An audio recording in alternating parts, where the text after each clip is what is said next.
to each their own, but I also want to look like myself. I want to look like the best version of myself. And these people, I think, do. Yeah, absolutely. Like, if you look at Lindsay Lohan, I think she looks more elegant than when she was younger. I mean, I thought she was adorable in Mean Girls, right? Yes. But now you look at her, at her age right now, she should look like an elegant Audrey Hepburn-ish, sophisticated lady. Yeah. And that's what she looks like. And that's what's really cool about plastic surgery. It can also bring out personalities for different eras in our life if you do it well. Join me, Sasha Pieterse, on Women in the Nude, Season 2, where we bear it all, except for our bodies. Leave that to your imagination.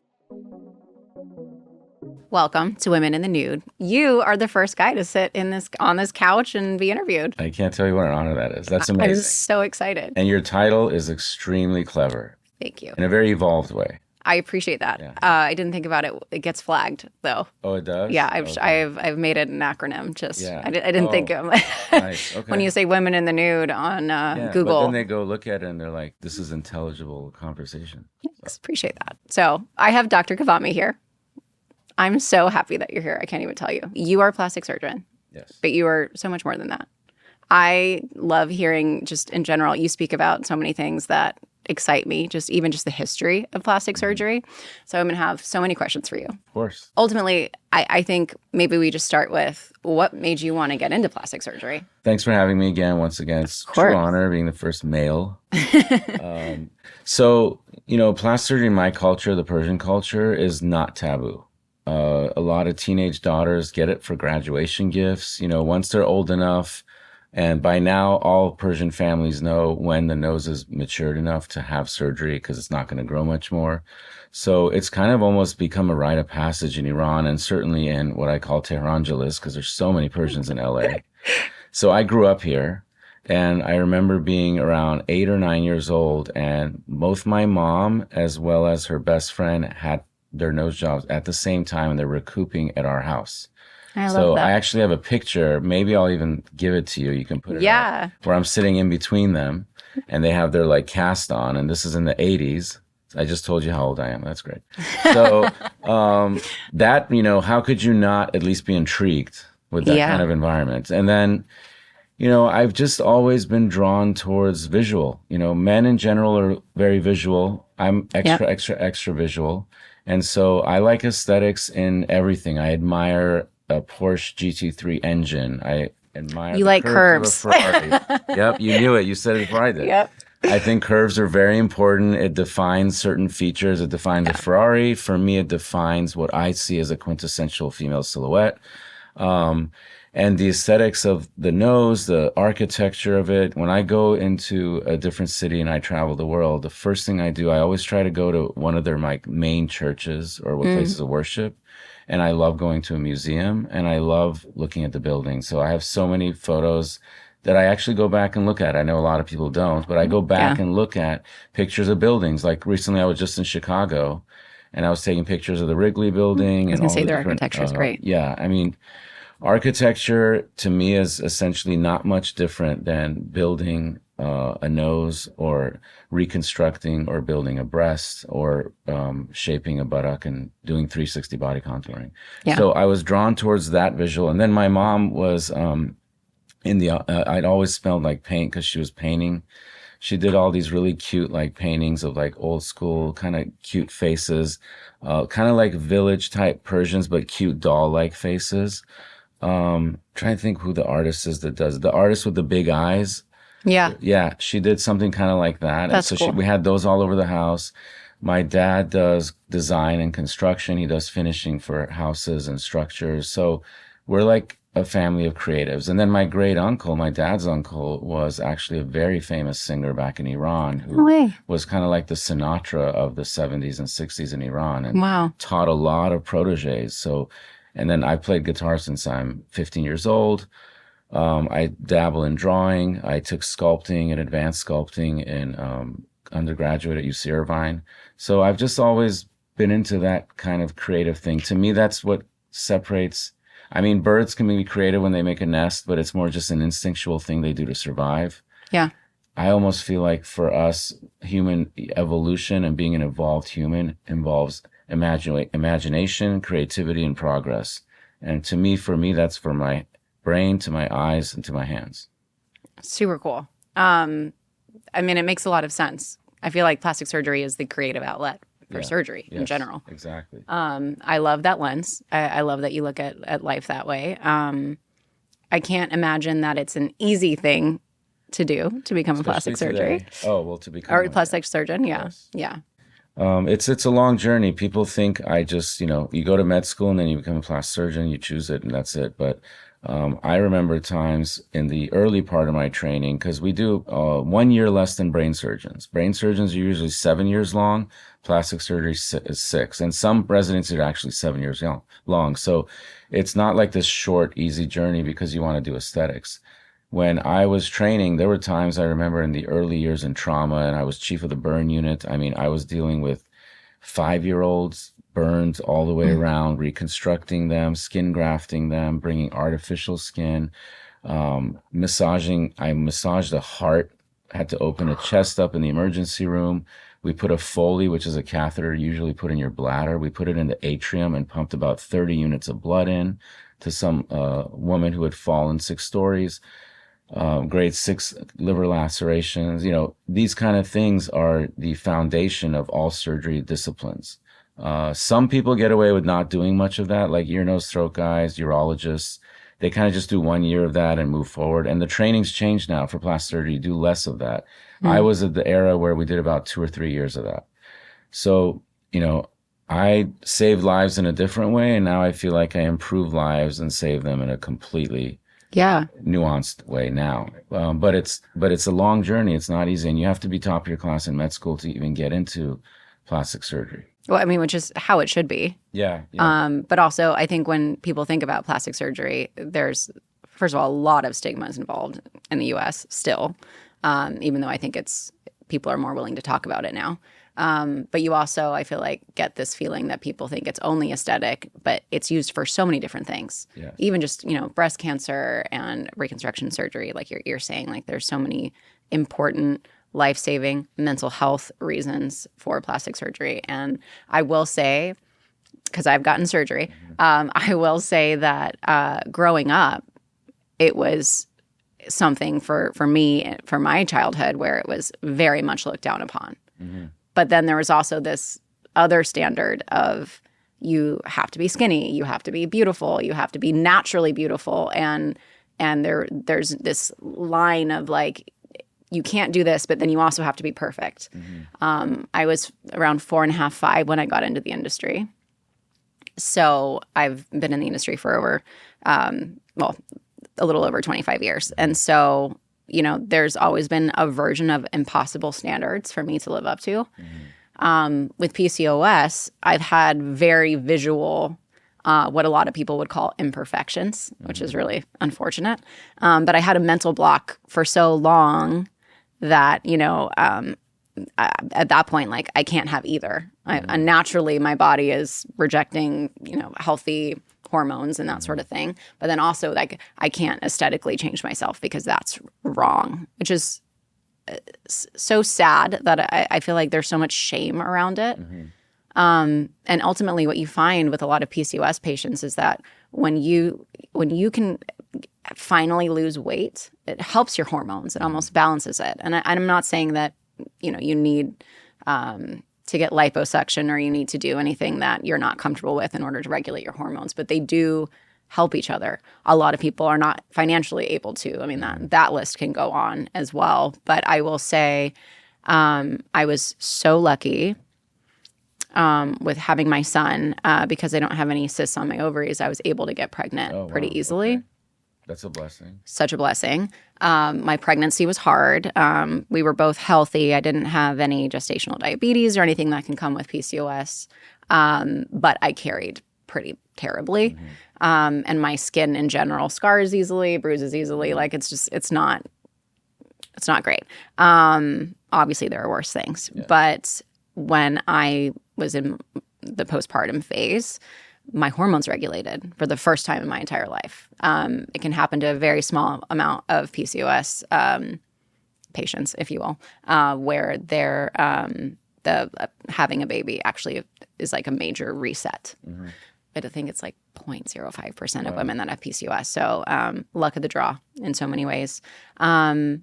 Making the right health decisions, being on the right medication for PCOS, all the things.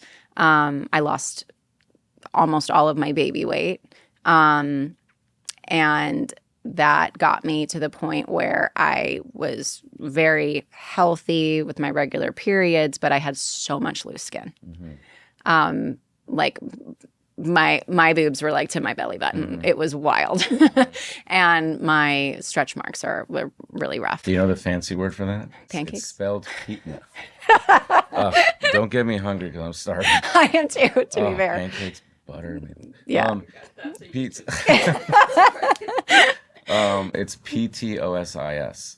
So it doesn't. Everyone says ptosis. The P is silent. It's called ptosis. That just means sagging of anything. Breast ptosis, eyelid ptosis. So. I had lots of ptosis. I had all the ptosis. Now you know the fancy word. Now you know the fancy word. So at that point, it was like, why am I limiting myself here? I've done so much work. My body has gone through so much to get to that point. If I want to be comfortable and happy in my body, let's just get the skin removed. Let's, I can have a breast lift. I can, feel confident in that. And I also, my diastasis recti was really bad. So I went to, I saw a bunch of doctors, went to a physical therapist, everything. And they basically told me, stop working out your abs. It makes it worse. So I had about a 4.5-inch gap. I could feel my organs. It was a real funky feeling. Yeah. So the reason I'm saying all of this is because it actually served many purposes at reconstruction, being able to, have a quote unquote mommy makeover. But it was more about the fact that I felt stronger afterwards. The majority of my back pain went away. At that point, my hormones were regulated. I felt better. It was like, if I'm making this decision so that I can continue with the career I want, I can feel better in my own skin, I can be the best mom I can be. I'm not having debilitating chronic back pain that I had before. And so it was life-changing in so many ways. A lot of women, I feel like, because they want to change their aesthetics for all of the reasons that I just mentioned, they tend to look for the cheapest route, which I totally understand. But there's a lot of dangers that come with that, whether it's international or domestic. What are the signs, like what are the red flags essentially to look for when you're looking for a surgeon? Yeah. Well, first of all, thanks for sharing all that. It's a personal journey. And, everyone uses the word journey now. It's so cliche, but it really is. When somebody has a illness or a disease process of any sort, especially one that's hormonal, that affects almost every system of the body, like fatigue, visually, you might have felt overweight, heavy, bloated, all the other things. It's like your body gets hijacked, and it's like you're not even who you think you need to be. It's not who you are. So you feel like you're a different person, and you feel it's so unfair, it's so unjust. Why is this happening to me? You start self-reflecting, all these things. It's a deep, deep journey, and people really don't understand that. And that's why when, one thing I can't stand is when some woman who I got to know so well on such a deep level in my office, who's come multiple times, who I've helped, is brave enough to even share their story on Instagram. I mean, on my Instagram, I would say I only share about 10% of what I do. 10%. You don't even know the 90% of the stories, and half of those are celebrities and certain people, but that you'll never know. Maybe one day. Maybe I'll tell all right before on my deathbed. But no, I'm not doing that. But it's then they go and I post it on Instagram or social media, and then all these comments like, so superficial, I can't believe, like, just go to the gym, like all this stuff. They don't even know what this woman's been through and this and that. So I think honestly more dangerous than travel is the feedback, the negative feedback, and the instinct of human nature right now to just like lace into people right away. There's like this negative cloud tone over so many things, and this FOMO we have. That's a problem. And I think that's actually the root of people being desperate and traveling, because they have FOMO. They're like, I can't afford this. why is this celebrity getting to do this? Or why is my wealthy neighbor, she just moved out, she has this mansion and she looks great. I saw her at Erewhon. She's buying a $500 Apple. And I'm like, why is Keeping she up. getting to do that? So that whole FOMO thing has always been around. But, when I was growing up, it was like celebrities were untouchable. Like right now, I could DM a celebrity and they might see it. Right. I had zero access to Robert De Niro or Jennifer Aniston back in the day. Yeah. And this is before the whole plastic surgery thing. But to be FOMO-ish, to not understand everyone else's plight, and go and get desperate and travel and do it for the wrong reasons, you're going to make wrong choices. You're going to go to the wrong surgeon. You're going to go to the wrong country. There's no country that does anything different or magical outside of what we do. Some exceptions exist, maybe with some stem cell treatments and other things that are new age like that. Some countries might have more than we do because we have such strict regulations and politics. But as far as anatomy and surgery itself, anatomy hasn't changed in hundreds of thousands of years. Yeah. The eyelid muscles and tissues have been the same for 100,000 years. So how you treat those is not going to be that different. So you have to just go to a surgeon who knows what they're doing. And the basic tools that we have and the instruments we have in our operating room, any country, anywhere, anyone could buy them. It's just a little expensive, but you do that and you perform a good surgery. So when people think I need to go to like Turkey or I need to go to Korea or this and that, they're risking so much. I mean, they might go and be fine. Most people are, but that's a big risk when you're coming from the U.S. And then some people go down to other countries that really are not even as equipped and as ethical, and it's dangerous to travel. So as far as in the U.S., I can't speak about other countries, but in the U.S., at the very, very least, it's like a car that just runs and has wheels and an engine, is board certification. Yeah. They have to be certified by the American Board of Plastic Surgery if they're a plastic surgeon. And if they're a facial plastic surgeon, which is ENT-based training, and then they do a year of aesthetics, if they even do that, there's a board of facial plastic surgery.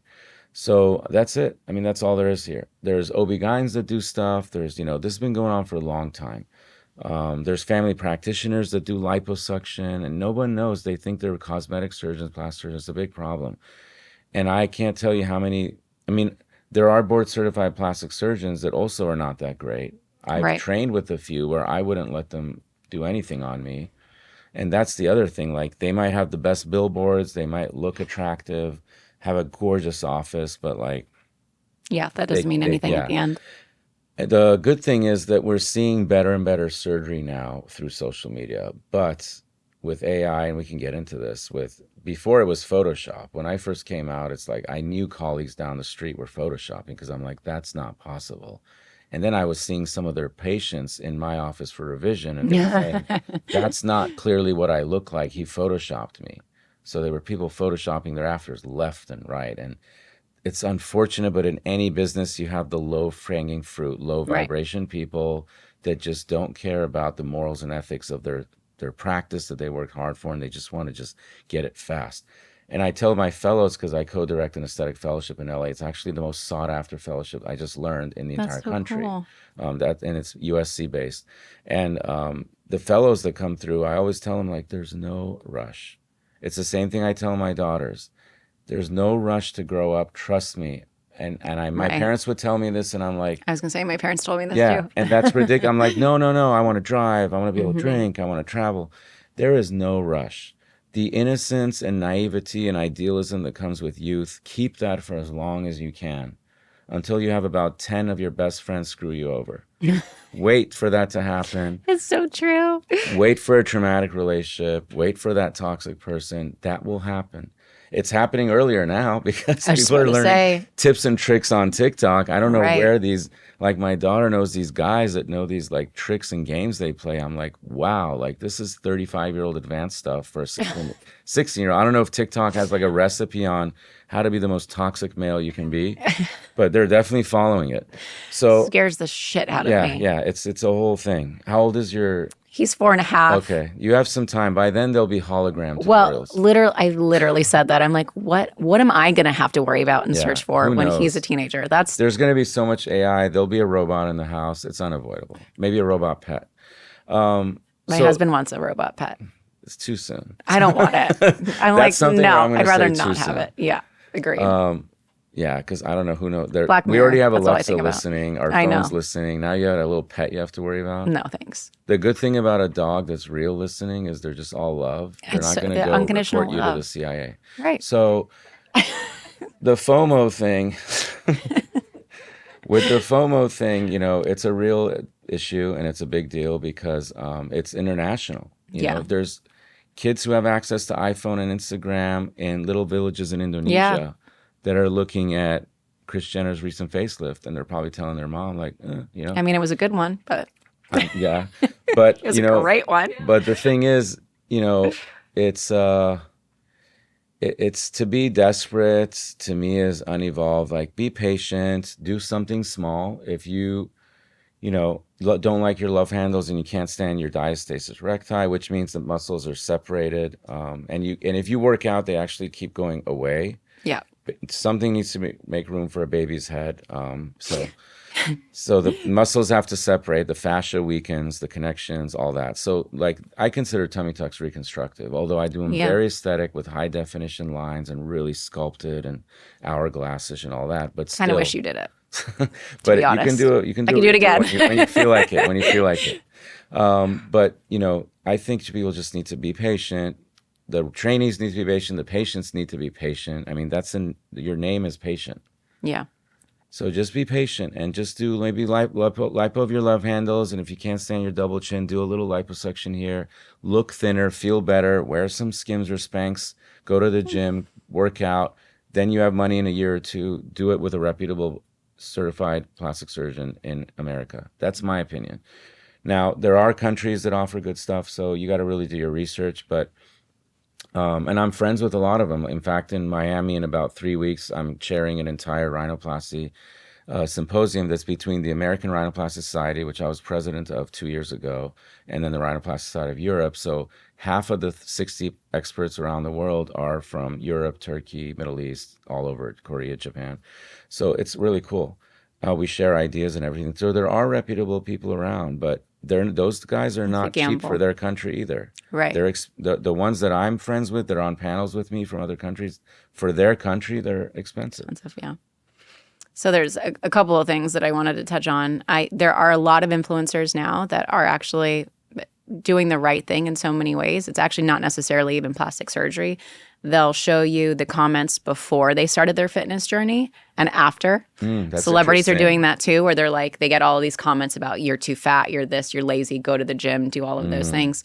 And then they figure out their health, or they, figure out what's right for their body. And then they are still called all of those names, or they're called, you cheated. Yeah, sometimes the comments are worse. And it really shows that, like, lose. Yeah. And that's so unfair. But then on the flip side, and I'm going to say this as like a public figure, there's a lot of layers to this. And to your point, you don't know anybody else's journey fully. I do struggle with the celebrity side of denying that you've had work done. Because of that FOMO, I understand all of the reasons behind not wanting people to know exactly what you did or how you did or that sort of thing. But it's also, there's so many women and so many young girls looking up at you. And so when you say, oh, I just went for a run, or, oh, it's this new lotion, it almost feeds into the problem. Yeah. And I don't want to be too judgmental because, I've had my own journey where, and I'm sure after this podcast, I'll get it because I've seen other women get this, where it's like, you cheated, you have PCOS, and you took the easy way out, which is, like we're discussing, really unfair. Mm-hmm. And I did my part. I did my part as far as I could go. And then I was like, I'm going to cut the loose skin off. I'm going to do this for my own journey in my life. I don't think that that's cheating. Yeah. But it's also okay if you decide not to. It's amazing what my body did with my son. It's amazing, like, what I've been through. But getting that judgment is just, it's exhausting. And it's like regardless if you're a public figure or you live in the smallest town in the US, nobody should have the right to make that decision for you. Yeah. And you shouldn't be making that decision because of anybody else. Do you see that? Like, do you see somebody that doesn't necessarily want to have plastic surgery, but their partner thinks that they should, or it's like or a partner disagrees with what they're doing and there's no support there? Like that I feel like happens in plastic surgery a lot. I've seen both. I mean, we can do the whole spectrum. Back in the day when I was charging a little less and I just started out, I was one of the only ones in Los Angeles doing what I call S-curve, which is now known as BBL, which I can't stand that term. And actually some of my best friends are presidents of the Brazilian Society of Aesthetic Surgery, all this stuff, and they hate the word Brazilian butt lift. They don't use it in Brazil. So I like S-curve as the term. We could talk about it later maybe. But, I remember the spectrum. I remember like he was a full-on gangster. Like in order to evaluate a female for S-curve, you have to do what's called a pinch test to see what the density of fat is and look at the stretchability of the skin and where you can take lipo. If it'll work, essentially. And he was staring me down. I mean, he was probably strapped. So I remember that end of the spectrum. Once she had her surgery, I never saw them again. So the point is, he was probably supportive in some ways. But, he was just reluctant in some ways. And then I have people coming fully supportive. Yeah. Whatever you want, baby. Like anything you want. You're my angel. This make you happy, all that. And then I have people where I don't never see the husband, which is shocking to me that someone is going to go under anesthesia. And yeah, what I do is technically not life and death. But I mean, we all know there is surgery, life and death. It's surgery. So I don't even know what they are, who knows what their relationship. I've never met them. I don't know. And they say, oh, don't worry about him. Like, so obviously they have an estranged, not a bond relationship. And then some people go on it like interlocked. Yeah. He's there recovering, asking questions. There's spectrum, just like in every relationship. Sure. What's really cool about plastic surgery is it really takes the lens off, the cloudy lens off any relationship, and you start seeing the dynamics. And one of the relationships that makes me a little bit annoyed, because now I'm a little bit older too, and it's like the older guy with the young girl who's taking advantage of him. And I call them sponsors, not corporate sponsors, but there's the obvious case of the dancer, and I'm not talking ballet, the dancer and the boyfriend. And then there's the not so obvious reasons of the very suave, like slick, younger girlfriend that's using them, but basically. Really, I'm almost convinced she's in love with him, but she's probably not. So there's so much, and it really changes relationships too. It makes them. We talked about this a little earlier. It makes you the relationship issues come to the surface sometimes, because all of a sudden one person of the two-person duo is confident, looks great, dressing different, going to the gym with a little, maybe now showing the belly, whereas before it was those high aloes that are almost to your clavicle. And then I've seen some high aloes. They go way up. They do. But that's cheating, honestly. Yeah, it's covering your right. tummy tuck. There's so many ways to cheat that way. That's true. So clothing's cheating. But so I do like the high waisted. I'm not gonna lie. Yeah, they look good. They look good. You don't need to see the belly button on everyone. But then all of a sudden now they're showing more, Right. Now I so know the exactly relationship changes, and they, and I get a few things. Sometimes it's, David doesn't let me out of the house anymore. He asks me, why am I doing girls' night so much? Or he used to not care. Or like, he's like, or she's like, I can't leave the house because he won't like get off me because he's just so into me again. So there's so many things that these things can do. And it's deep, deep stuff. It's not surface. And how we present ourselves into the world is surface. Yeah. I mean, I chose this today. I wore a certain way. The shirt I wanted to wear wasn't pressed. So I wore this, But basically, you present yourself in the world a certain way, and people look at you. They form the things. The most important thing I think to do, and I can speak to this myself. I've been on Instagram, and I was the first surgeon, and this has been published and studied. I was the first surgeon on Instagram to use before-after videos, put it to music, and do all that. This is back in when videos came available. I think it was 2013 or 14. And since that time, do you know how many comments I've written on pages where I don't know who the person is, just a stranger's page? 0. Yeah. But that's me. And that's maybe you too. Like, I don't know any of my friends that would go comment on a page, maybe a sports page, but like to go comment on a person's page and put them down or even put them up or this, whatever. It's a weird thing. It's a little strange. Like I said before, like I didn't have any access to, when I was 15 years old, to Jennifer Aniston. I would have liked to, but I didn't have access to her.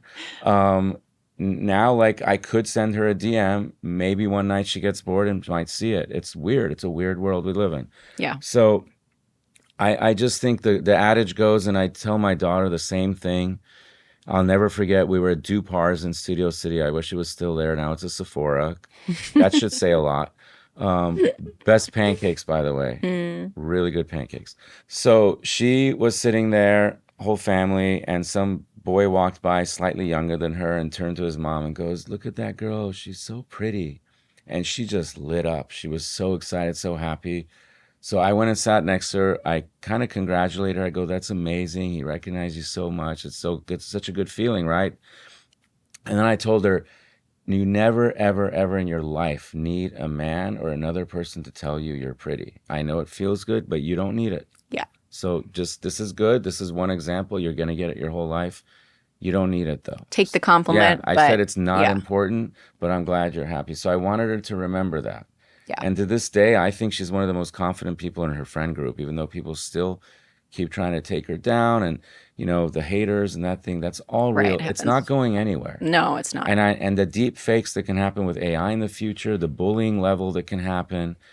You don't even have to record someone's video and embarrass them in the group in a high school to really mess with them. I remember watching the 13 Reasons Why thing. You know, it's scary, and you don't even need to have it be real anymore. In about 5 years, you'll be able to deep fake a video so well that the CIA would have problems deciphering it. So we're going into some interesting times here. Yeah. And I think there needs to be regulation. You're not going to regulate comments against PCOS and cheating. No. But for those things, we need to. So yeah, that's the long-winded answer. I think it's an impactful thing. You utilize it for good.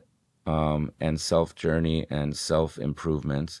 And that's when I try to make sure I do it. There's a lot of people I say no to, especially revision cases. Some of these I do. I'm an expert, and I'll show my book later, but I want you to. Considered a world expert in noses, and now I've been doing a lot more like facelifts with the way that you've been seeing the vertical that looks I was going to ask you about that. Who is this person? We'll talk about it. Yeah. And that's been around for years. It's made a comeback. But I get these revisions, like I did 2 today. They were pretty fine. But, you know, some of them have 2 or 3 behind them, and they're each time kind of traumatized by it. So it's like I'm dating someone who had like an ex in prison and like an ex that's still sending them like flowers to their work, and they've been married for 10 years. So, you know, I'd say no. I don't have the bandwidth, and I don't have the time. I wish I did. And I'm also not a therapist. I'm not an expert. So I just say no more and more as I've gotten older because I'm less resilient, I have less time. So I get to be a little more... It's a bullshit meter, right? I get to be a little more picky. It is. Yeah, I can, not to that level, obviously, but it is one of those things. It's like, what is worth my mental load? We do it with our friend group. Yeah. Especially with you being, you know, in the industry you're in. You have to. Yeah. I mean, if I was a celebrity today, I would be so worried about, especially as a male, being just an open target, that my friend group, I think, would be like 2 people. Yeah. Like your circle has to be smaller and smaller. It is. And that's fine because you form deeper relationships with a few people. Totally. I mean, my closest friendships, or I would say like 90% of them, are people that I've known for 10, 15, 20 years. Yeah. So by that end, I mean, as the important thing, it always starts from childhood. I think the education, the household, the parents. I think a lot of people shouldn't become parents, to be honest with you. Agreed. It starts there. And then when you instill these kind of lessons like I gave my daughter, where you instill resilience and you keep going forward, they're going to be able to fend for themselves and they'll be okay. They'll be able to handle the comments on Instagram, or they may not even be on Instagram, or they may not even want to post. So... Yeah, you do the best you can with your kids. Absolutely. Has she made an opinion on whether she would want to get something or not? She's talked about getting her nose done. Yeah, because a few of her friends have. One of her best friends, I did their nose, and it looks amazing. And my niece is her age, and I did her nose, and she looks unbelievable. So she's next, and that's fine. Yeah. It's like I said, in Persian culture, it's like Right. it's weird if you don't. Yeah. It's fascinating. It's very cultural. Yeah. Yeah. But I think that's great. That would be weird to operate on your kid. Do you have nerves around that? I've done my mom, my aunts, my sister. It's fine. Are noses your favorite?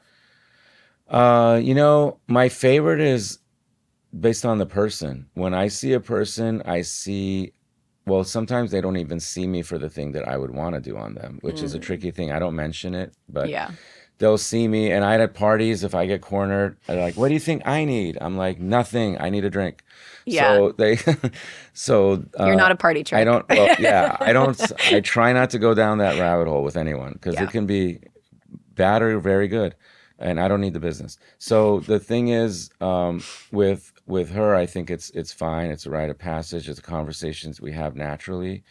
I think it's not taboo in my culture. So, but as far as my favorite, it's really based on each person. Some people come for the right procedure, and I execute it, and they look unbelievable. My favorite is what the best for that person's going to be, to idiosyncratically, individualized treat what they need. Like, for example, if someone comes to me and they're stunning, but their nose is just a little disproportionate in a way, they turn slightly, the hump is tall to where it takes away from the opposite eye on that view because their eye is so beautiful you can't see it.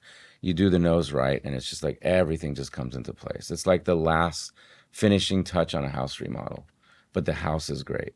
Yeah. Same with facelifts. I love facelifts. I went into plastic surgery to do facelifts and noses. Serendipitously, I fell into doing the buttock thing. I'm known for the buttock thing in a lot of celebrity circles. And it's great because I do the buttock thing since day one naturally and small. I never wanted to make big buttocks. And so some of these ones you see walking around where it looks like their butt enters the room about 2 minutes after they do, that's not my work. It needs support. It needs to look natural. That's my whole thing. If you look on my page, if you didn't know that person had surgery, you saw him on the beach, most likely not, you're going to think, oh, wow, she's like, see, this is what a butt should look like. Natural, no surgery, but it's surgery. But it is, yeah. So, and then I do that on like skinny mini runway models, actresses who, if they didn't do it right, would get dropped by their agent. There's a lot of pressure. And so I do these mini little moves, and it makes a big difference because then all of a sudden now they can do, an ad for La Perla instead of just, something else. So they don't have to be fully like clothed. They can have options. They can take on maybe sexier scenes and do a racy Netflix special. I don't know. Just making things up. To be fair, that's exactly what I did. I understand how the industry works so well now because I feel like I'm in it in a way. So that's my favorite, is what's the best for that person. Yeah. Today, we're seeing all these people that have always been attractive when they're getting older, or they've had a little bit of a party lifestyle back in the day. We know who we're talking about, who was pictured back in TMZ when TMZ first came out, alongside Paris and everyone, and going to hide and all that. Now hide. Throwback. now they still have that same bone structure. Their anatomy is there, but they've aged. If you execute a facelift deep plane under the smash, you're not pulling skin and creating that line, pulling anything. No references should be changed. And you go vertical and you go in the right vector, what we call vector, angle, and orientation, where the deep smash goes one way, the skin goes slightly different way. You re-drape it and you barely cut skin. And then you surface the skin with stem cells, exosomes, nano-fat, juiced fat, growth factor injections, and then fat grafting and all that. Put 2 layers of professional makeup and lighting. You're going to get what you see today, left and right. And everyone's like, who did her? What? So to me, that's the best for plastic surgery. So it was the Korean serum, obviously. Yeah. Yeah. I know. No, but absolutely. I agree. And that, I mean, eventually I'll probably do that too. I mean, because ultimately, to each their own, but I also want to look like myself. I want to look like the best version of and myself. these people, I think, do. Yeah, absolutely. Like if you Yeah. look at Lindsay Lohan, I think she looks more elegant than when she was younger. I mean, I thought she was adorable in Mean Girls, right? Yes. But now you look at her at her age right now, she should look like an elegant Audrey Hepburn-ish, sophisticated lady. Yeah. And that's what she looks like. And that's what's really cool about plastic surgery. It can also bring out personalities for different eras in our life if you do it well. Like, let's say, I'm not her surgeon, but let's say I was her surgeon. Back when she was partying, maybe I would have done a little bit of lipo and a breast aug and told her not to smoke. And then I would have done, maybe a tummy tuck. I don't know if she has kids. I don't think she does. Okay. Yeah. So I would have done a tummy tuck and a mommy makeover and a breast lift. Then she gets into a new era where she's like, now she's probably going to be the sexy mom in something soon, I'm sure. Probably. The one that the boyfriend crushes on, maybe even sleeps with. Yeah. We're creating a whole... We're creating a plot here, yeah. I just created a treatment. Yeah. I just made a treatment. So, you go and you do that, and it's a privilege to be able to see people in different eras. And I'm old enough now where I've been around for 20 years, where I'm now seeing the people I did a rhinoplasty on before, now they're coming for endoscopic brow mid-facelifts because they're in their 30s or 40s, but I did a rhinoplasty on them 20 years ago, 15 years ago. So your patients kind of age with you, and now I'm doing more facelifts naturally. Like it's a whole interesting thing. So my favorite is honestly what the person's favorite would be and what they need for that time period in their life. Yeah. Yeah. Makes total sense. And I do want to, on my own comment, know what you were saying. I think it's one of those things where when I say to each their own, it's like you have celebrities who have chosen not to get plastic surgery or not to get facelifts. And I love that too. They're not scared now too, though. Right. Yeah. Yeah. And it's like Cameron Diaz is a great example. She's been very open about on purpose not doing it. Cindy Crawford. But here's the thing. Like, come on. Cindy Crawford, when she first came on the scene, I was like, she's stunning. Blown away. I just actually screenshotted I'm 51. I just said my age, great. I'm 51 and I just screenshotted an old picture of Cindy Crawford. Like I'm still fanboying. She's beautiful. Over her. Yeah. So, I saw her at an event and I was just like, how are you real? So she's amazing. You don't know, but she's blessed. Like, not everyone's going to age that way and it's fine. And she wants to, but if she was to do that vertical style facelift and endoscopic brow now very well, she would look like her daughter. Right. Like she would be literally her twin. So it's all in what you desire and what you want. And that's why at parties, I don't tell people what they need ever. I really avoid that conversation because it's your personal journey. It's your thing. But the good thing now is, more surgeons now are executing good surgery than maybe even 5 years ago. COVID saw a huge surge. All these people are practicing. They're getting better. Educationally, I know because I've chaired probably about 30 meetings in the past 15 years where I'm running the meeting. I create the agenda. I'm teaching. We're showing a lot of videos now because it's so easy with our phones to record like a 5-minute snippet and show it. So there's a lot of how-to. People are going on YouTube. So surgeons are getting better and better across the country and the globe. Yeah. In general, the caliber of surgery is improved. And then those that were always masters are even more masters now. It's like the things we can do on certain levels is just incredible. You just have to put your trust into that person. Right.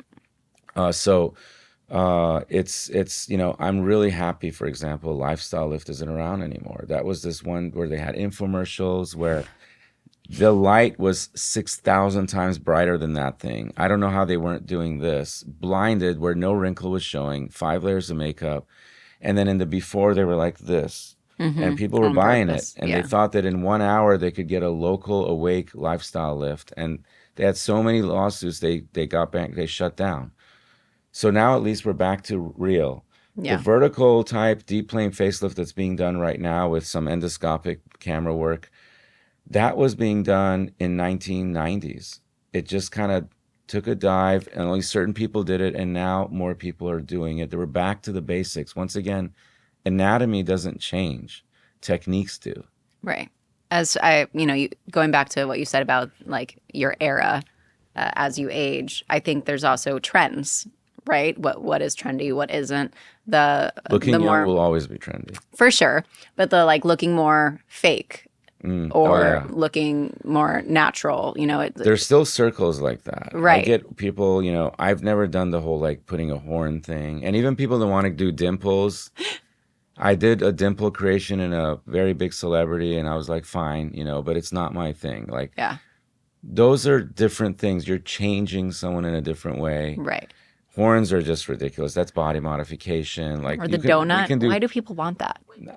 Have you ever seen that? Where it's like, yeah, it's just it's standing out stuff. It's being an outcast on purpose. Literally like putting horn, like, I don't even know how they do it. It's not filler, but it's not like now, what but is like you is can it kind of like you can an put implant? an implant, Yeah.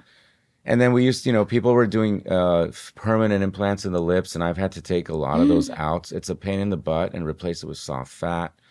There's a lot of that, but the trend of being youthful is always going to be a human thing. It's because it's a sign of vitality, fertility, evolutionary. We're taught to recognize the youth as being like the vibrant thing, and the definition of youth is changing right now. If you follow Huberman to a T, you can be 30 if you're 50. No, you have to do a lot of different things. There are things that work for anti-aging. I mean, I myself take urolithin A. I do NAD injections.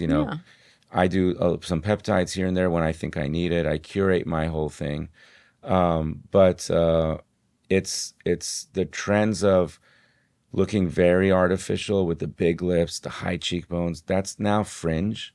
The people that that was never looked on as like, oh, cool. Like, and for me, I think when someone's going to try to be so different on purpose like that, it's a little bit of a sign of a mental issue. Yeah. Right.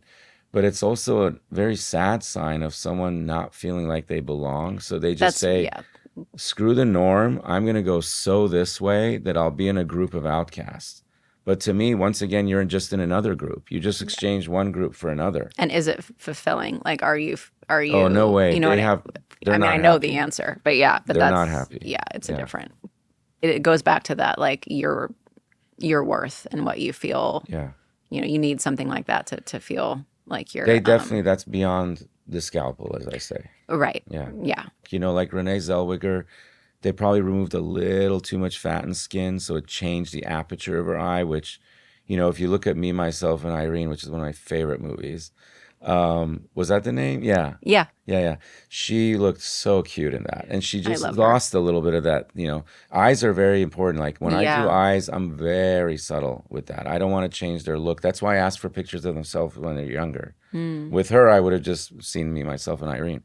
But you ask for pictures of when they're younger, and I do that with facelifts too. I ask them for photos in their 20s and 30s if they have it. And it's so funny sometimes, especially if they're like 70-year-old, 68-year-old ladies, they come in, it's cute. They bring in like, this was when I got married back, we went to Florence back when no one went to Florence. Like they'll tell me stuff like that, and they'll have a whole manila folder of like. Cute. So we kind of go back in memory lane. I look at the photos and I show them, look, your brows were in the same spot. We don't need to really lift them. I just want to lift this part or release it. You'll never need Botox again. We talk about stuff. So with Pamela, I don't think she's done anything. I think it's maybe some fat grafting, some injections, maybe natural injections, and some laser treatments. But yeah, if she got a facelift in the vertical the right way with the whole thing that people are doing now, she would probably look close to back when she was, modeling for Playboy. Crazy. Yeah, it is crazy. Yeah. Yeah, and I mean, again, it just all comes down to choice and what you want, but it is amazing what you can do. Expectations are a problem, though. Like, yeah, if you want to look like, like say, let's use Lindsay as an example. I think she's one of the first ones that came out where people are like, oh, because they expected her to be young and be like, why does she need a facelift? But if she's around my age or something, she must, she needs one. So, so I need one. So if, let's say let's use her as a benchmark. So that kind of technique right now, if anyone did it, they would look great. But not everyone's going to look that great. There's a certain percent of people statistically, they're not going to necessarily look, or at least the way that they have it in their bone structure. Yeah. Yeah. So like, I mean, I can do almost anything to the best of my ability to optimize the maximum for that person. Right. But like if someone says, I want to look as transformed as Lindsay Lohan, I may have to have a conversation that's longer with certain people. Right. You didn't start out looking cute like her. I mean, we were all no, I wouldn't say that. I wouldn't say that. I know what you mean. Yeah. I know what you mean. I'm saying, okay, let me do it. Let me say it. I would say she has a different bone structure and skin architecture than you when you were younger. And so we would have to do a few more things and we can get you close to that type of transformation. Yeah. That's for you. Yes, for you. For your pictures you just showed me. But there's so much you can do. You could change bone structure. You could do deep fat grafting. You could do deep fat grafting. You could do a chin implant. I've taken jaws that look like, totally recessed and just done deep fat, which mimics a chin implant, and people are done. So there's so much you can do. I had a girlfriend who got a chin implant and it changed her life. Yeah. We all know actors and actresses throughout history were selected for their bone structure. I mean, Cary Grant, you look at, all the old school, like Marilyn Monroe had a chin implant. I didn't know that. Yes, she did. Whoa. She had it done in Palm Springs. No way. Yeah. So, a lot of the classics have had surgery. John Wayne had a mini facelift and eyelids done. John Wayne, of all people, right? Right. So, actually, it's been around for a long time. That's a great thing to talk about. I think it's interesting how many men get plastic surgery. Yes. We don't think about it. Yeah. I think some people have a lot of Botox, but it's amazing to see. I think it's important for a man. And when men come, I do a little more counseling on, because men are men, like I can say anything to them. There's some things I can't say to a woman. I don't want her to be like, leave the console and go write a Yelp review. He's so arrogant, which they've done. So so with men, I can be kind of brutally honest and just say, you want to be competitive in the workforce, your boss, your CEO, this and that, and this neck is sagging when you put your tie. It's like hanging over your collar. So we can create a crisp, great jawline. And for neck, you concentrate on the lower third for men. You don't really need to get cheeks up here. Right, and it can look odd. If the eyelids are hanging, you do a very conservative bluff, some fat grafting if they have dark, a trough here, little nasolabial fat, and then concentrate on the neck and jawline. And they're solid. They look great. And I have some examples in my office I don't show a lot of my work on Instagram because I have so many private clients, patients, but where 2 weeks later, the guy went from like this to just Paul Newman. So seriously. No, it is amazing. So men usually need neck and jawline. So everyone needs different things or desires different things. There are some men that come and want a lot done and I ease them down. So one thing people do to tighten aging, deflated skin, the root cause of all facial aging is deflation. We have fat compartments throughout our face. Right.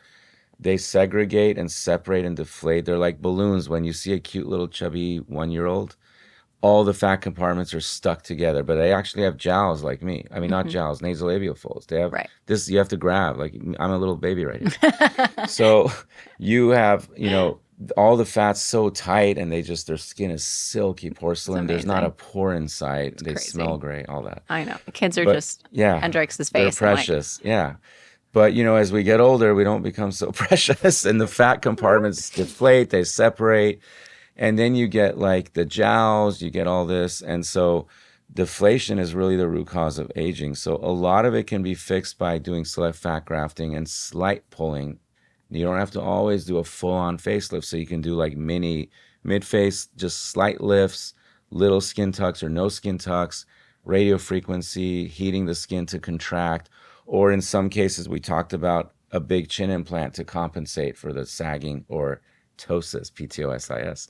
So if you get the sagging here, you can just put a chin implant and that's going to make it so tight that it's tented over. The tissue's tented now. Like I'm always envious of really good, strong jawlines. Like John Hamm, like I'm like, come on. Oh, John Hamm. Why is John Hamm so gifted? I will say what is so annoying about men, I mean this lovingly, is the like, the silver fox. They look better as they get older. He does. You know who else looks really good in Four Seasons? Steve Carell. Yes. He's a damn good-looking, handsome gent now. Like he could be alongside Cary Grant. Yeah.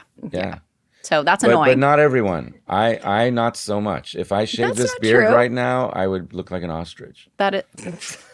Beard fish, that's what I mean. That's I so definitely, funny. I haven't shaved my beard down to nothing in probably 10 years. It would be Wow. scary and it would be pale. Well, a beard on a man compensates for lack of jawline. So not everyone has John Hamm, Right. or Zac Efron chiseled looks, So it kind of, you can sculpt like, well, the exaggerated one is like the old Persian kings. They were like Right. this. Yeah. They shaved that off and they might have looked like a chubby little cutie little thing.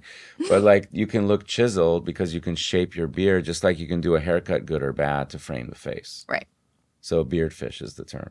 I love I'm that. not beard fishing. Maybe slightly. I love it. No, I love it. Maybe I like think a that's tiny fish. No, the best thing actually is for a man, I love doing this. With a rhinoplasty, if they're just really just, the nose comes before them, they do in different zip code and everything.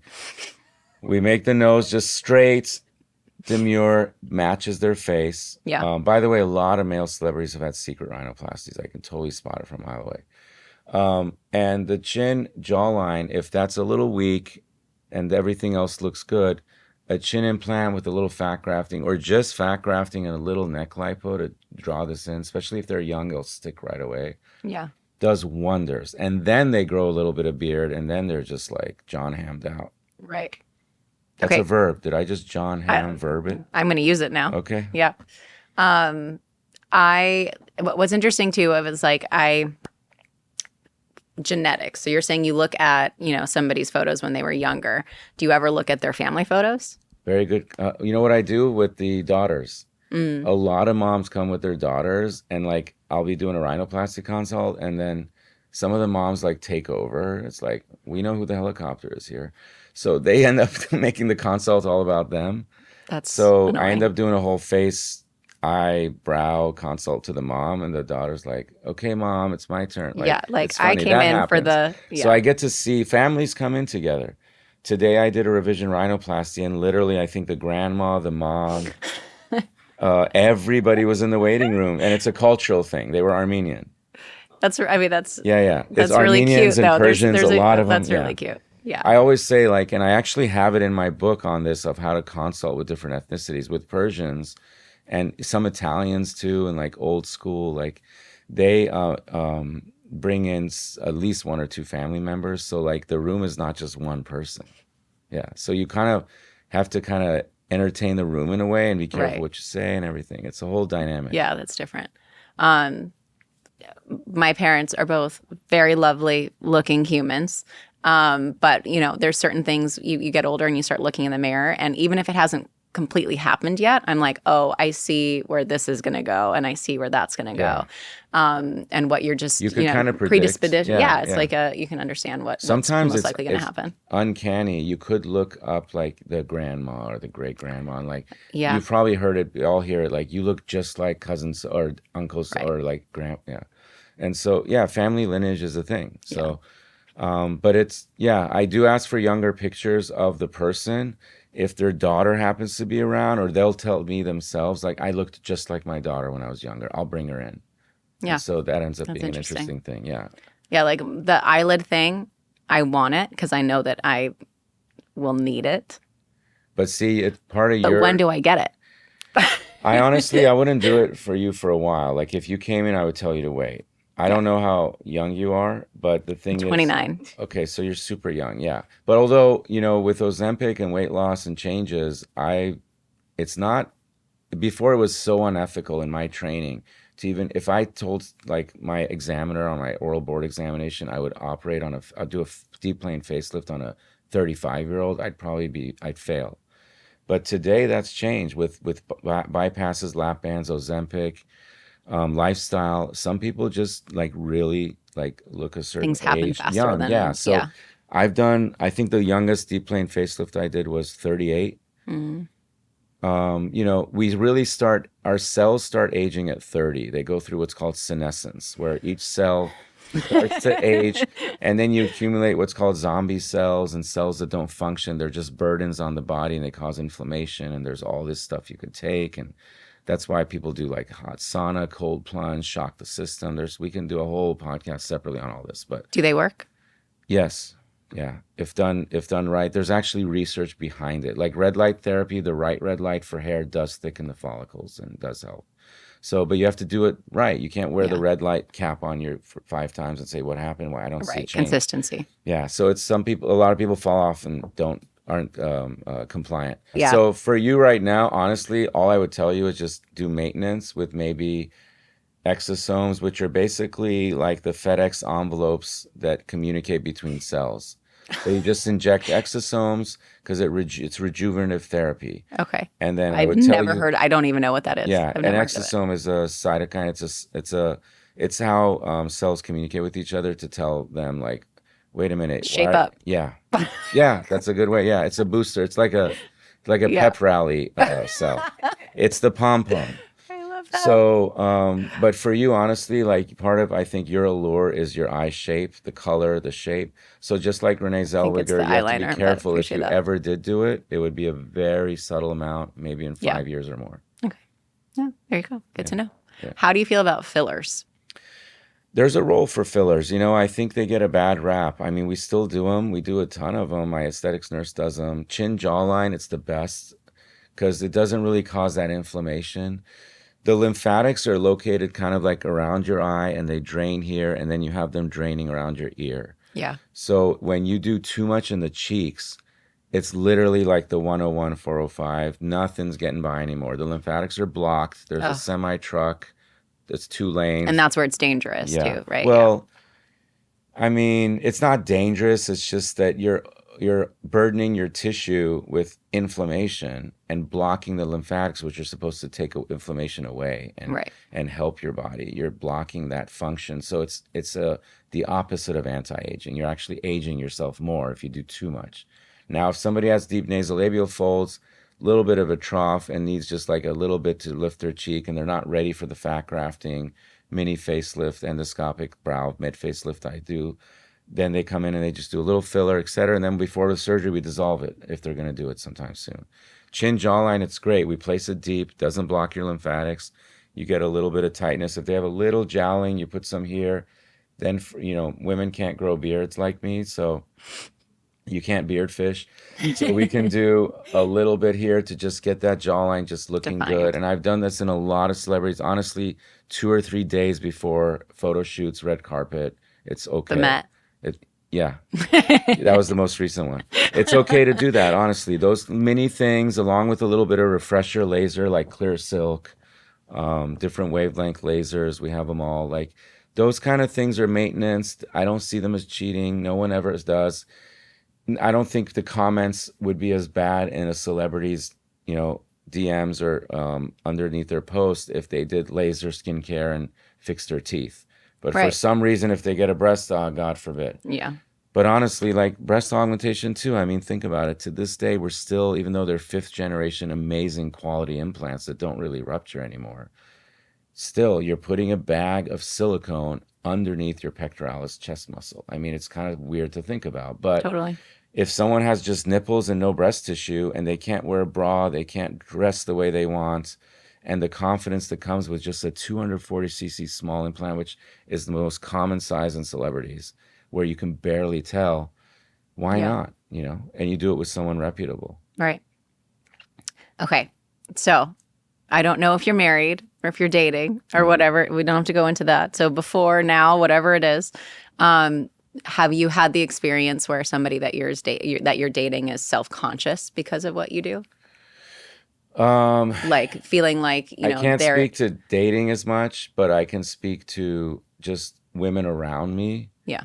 Like my family, my close friends, my best friends' wives, and like they don't get self-conscious around me. They get more inquisitive and they get interrogative. So they're the ones that get you in the corner and go, yeah. So basically, come on, tell me the truth. What do I need? Yeah. So a lot of parties and things I go to, they end up, I do basically mini podcasts like this. It ends up becoming a podcast, except I have a drink in my hand. Yeah. Yeah. Yeah. There you go. But I don't drink much anymore. That's a whole nother anti-aging move to really limit that to almost zero. Yeah. Or if you do it, you do the anti-inflammatory ones like tequila blanco, gluten-free beer if you're going to have beer. What's the other one? Wine is bad, all of it for inflammation. I think gin. Gin and Blanco tequila seem to be the least inflammatory from what I've read and heard, and gluten-free as much as you can be. So I'm pretty much off alcohol Yeah. completely. It's very rare that I drink. But tequila is my favorite. Yeah, yeah. And it's a sipper for me. Yeah, If I'm yeah. going to have it, I'm going to enjoy One drink it. for the whole party. Exactly. Yeah, it's all good.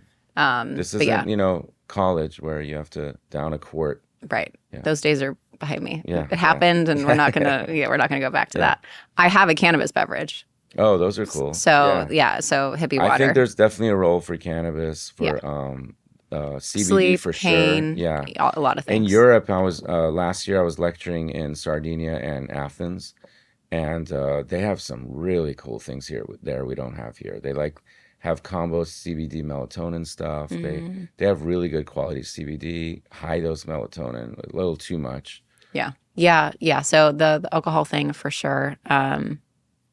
It sucks because it's always around. It's like such a ritual, but I think especially that is in our fading. industries. When you know. like when I go to these conferences, and I go to a lot of them, like I was Open just bar. recently in Chicago. I was visiting professor at Northwestern and teaching the residents. We did a whole cadaver lab thing. It was really cool.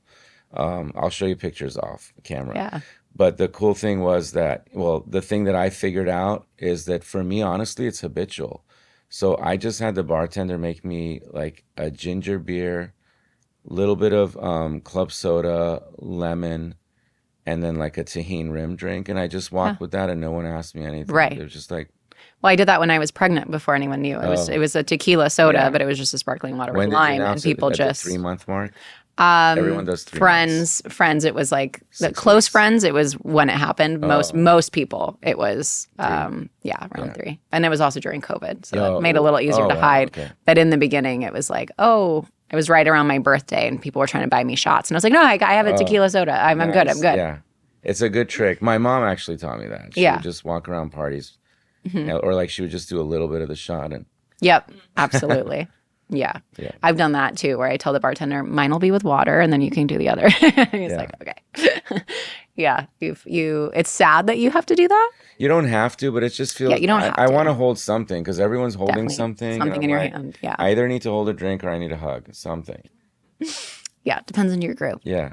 Okay. So when we first started talking, you were and are very passionate about the history of plastic surgery. And you've talked about it a little bit right now. So don't want to just completely change the subject, but you've written text on it. Yeah. Which is incredible. Yes. Also takes a lot of time. Yes. What's your favorite part about the history of plastic surgery? Well, it's just fascinating to me that like as soon as human beings had the tools, they started figuring out how to fix the body and modify it anatomically. They're like, we got to fix this, move that. One of the oldest things and concepts in all of plastic surgery is called a flap. A flap is just a tissue that you move. So a free flap, for example, for breast reconstruction after cancer, we do free flaps. So we take abdominal tissue under the microscope, which I did a hand microsurgery fellowship, so I would do a ton of these.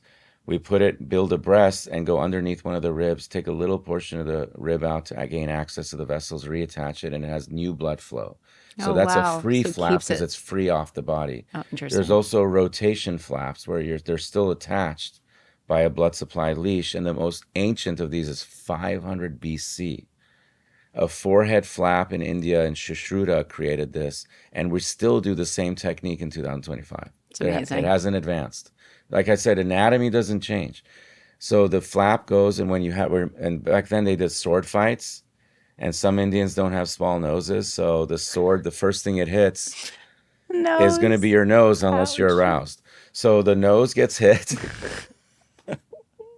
and the flap goes to rebuild the tissue. Wow. And then now it's a little more advanced. We put cartilage from the ear and like build the cartilage up too. But that's 500 BC. That's amazing. Then there was the Tagliacozzi method in Italy, I believe in the 1600s. And in fact, one of my favorite surgical shows after ER back when it came out is The Nick with Clive Owen. Unbelievable show. Well, I also love Clive. Yeah. Yeah. I love them in Closer. So they actually show the technique where I think his ex came because she had tertiary syphilis, lost her nose. Oh, whoa. And then she had a flap from the arm attached to the nose, and you have to be like this in a cast. So the symbol of the American Board of Plastic Surgery is actually this. It's the Tagliacozzi flap. That's is our wild. symbol. Yeah. It's like one of the. I've never heard of that before. Yeah. So that's and it was featured in the NIC. They were very accurate with the things they taught. And as far as rhinoplasty, which, as you know, is near and dear to my heart, and I edited a whole textbook on ethnic and non kind of rhinoplasty around the world, which we'll show. It was Jack Joseph, who was a Jewish German surgeon back pre World War II era, who was operating on World War I victims. And World War I was one of the most devastating wars. That's where we learned a lot about plastic surgery. Harold Gillies from England started learning. He was did some of the first cleft lip type surgeries, reconstructing wounds. That's when we knew that you're not supposed to suture a wound out that's dirty and close it, because bacteria fester. You leave it open and just put dressing and let it close secondarily. So those techniques from wars came out, and Jack Joseph back then was doing that, plus really advanced rhinoplasty techniques without opening closed. And some of these results, like I would show on Instagram today. This is in the 1930s. I actually have his original German text. There weren't that many published. It's a very expensive book, one of the originals in German. It's brilliant what he did. So he's considered the father of rhinoplasty, and that's 1930s. That's so cool. So that's kind of history in a nutshell. And of course, throughout the years, like in Dallas, Texas, in the 1960s, two guys, and David Schwimmer was in Breast Men. They did a comedy about this. Too. Yeah, they did a comedy about this, and he did a really good job. It was funny. His girlfriend this patient that he later made his wife, which is not easy to do now ethically. He spent like 4 hours on her breast aug, and everyone's like, "I think it looks good, doctor. We can leave now." Like, he did it so well. It was very comedic, but it wasn't far from the reality. Like, they created breast implants in the 60s there in Texas. Wow. Yeah. And That's really cool. Raquel Welch was probably one of the first to get them, because she used to be a dancer back then in Texas. Yeah. Yeah. That stuff fascinates me. And also Hollywood, of course. Well, of we course. talked about Marilyn Monroe, chin implant. Yeah, that's fascinating. I love to know John Wayne's eyelid lift. Yeah. Like, there's so many. Yeah. That's really fun. I'm also the type of person, kind of a sidestep, that loves watching surgeries. Oh, really? And like pimple popping and all that stuff. Like I asked my doctor, I was like, "Can I watch it?" You should come watch it. I did. I watched my own surgery. Oh, I would love that. Oh, okay. Yeah. That was weird. It's fun. We're just like craftsmen, and I don't want to say mechanic, but it's bioengineering, and it's manipulation of tissue in an artistic way. And the media I use is not copper, it's not marble, and it's not oil paint or acrylic. It's human tissue. And I think what's more sacred than that? Yeah. And that's why I think it's so weird when people want to travel and like discount surgery and this and that. But I get it. They have the FOMO, they don't have the means, and they want to do it, and they want to keep up with the Joneses in a sense. And, everyone has a right to be on their journey and improve their quality of life however they see fit. Right. Yeah. Yeah. It's very interesting. I'm so glad that we had this conversation, though. Yeah, it's great. Phenomenal. And I'm so excited that you are willing to talk about it. And I really do think that a lot of people, not just women, can benefit from your insight. Because I think it's all about doing it for the right reasons. Yes, it's everybody's journey, but as far as like long-term mental health, because I wonder too if there's also like I didn't necessarily have this, but more of like a depression after you recover if it's not exactly how you pictured in your head. Yeah, it's not uncommon, especially if you're under anesthesia for a long time with gas anesthesia. It happens with heart bypass patients sometimes. Your neurotransmitters kind of get like diluted, changed. That's why I use very little gas when I do long surgeries. It's a little more expensive on my end to do this, but it's mostly all IV. So it's like the same thing you do for wisdom teeth, except you're intubated for most of the different surgeries. But people just wake up and they're fine and they're good. But especially after facelifts and big transformations where you could be under for anywhere from 5 to 8 hours, you want to try to limit the gas anesthesia exposure. You want to do certain things. You want to make sure the blood pressure is not too low. It's not high. There's so many nuances. That's why it's so important to go to the right place. I mean, and the recovery is a journey, and that's where my coordinators, patient coordinators, my staff, all that kind of take over because I just don't have the time. Right. And I've been in this situation. Aftercare is so important. Yeah. Everyone is on their own journey. You do what you see fit for yourself, no matter what your profession is, whether you're in front of a camera or never in front of a camera. Yeah. Yeah, absolutely. And I guess that's my PSA, if you will, to anybody watching this, is that ultimately what I feel like is most important, at least from my own journey, is that when I had my plastic surgery, I was mentally ready for it. I had dealt with my worth that, was outside what I looked like on the outside. And so I was like mentally ready for, I'm making this decision for myself, not anybody else, not for my husband, not for my career actually at all. It was like, I'm mentally ready for this in my life. And if I didn't get it, I would still love myself. I would still love my body, but I'm making this choice, for pain, for how I want to feel in my own skin, et cetera. And I think that's the thing, is like, it's everybody's own journey. If you're going to get it, I really recommend working on your mental health, working on why you're getting it, making sure who you're getting it for. It's always for yourself. It always has to be for yourself. It is. And honestly, like when women look good, well, what do you think? I'll ask you a question. So when women are getting ready for girls' night out, yeah, and they're looking extra, a little alluring, showing the legs, the thighs, little slit, all that, and they're going out just girls and stuff, like, I have my theory.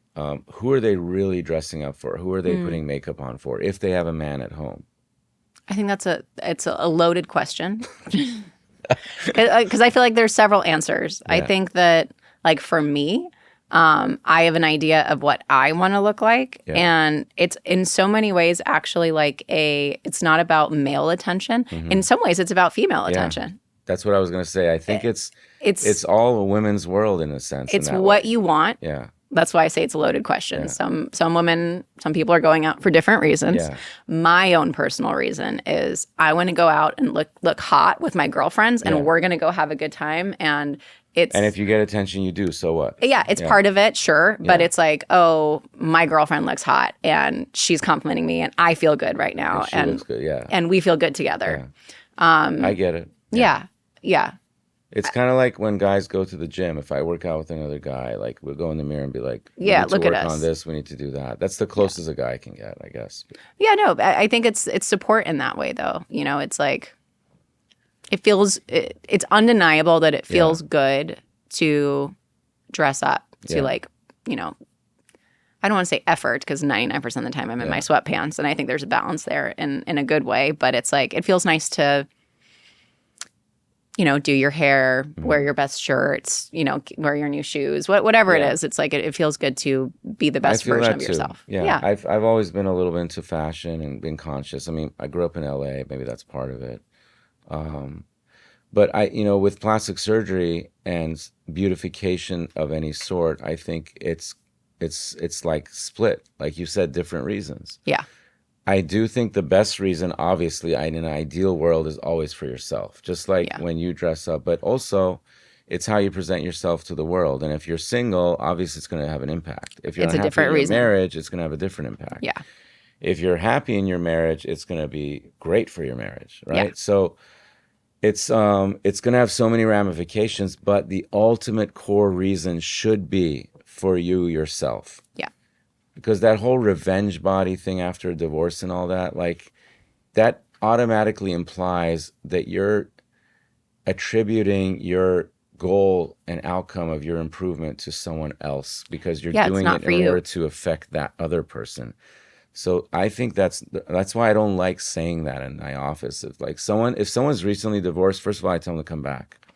I'll see him. I'll consult with them seriously.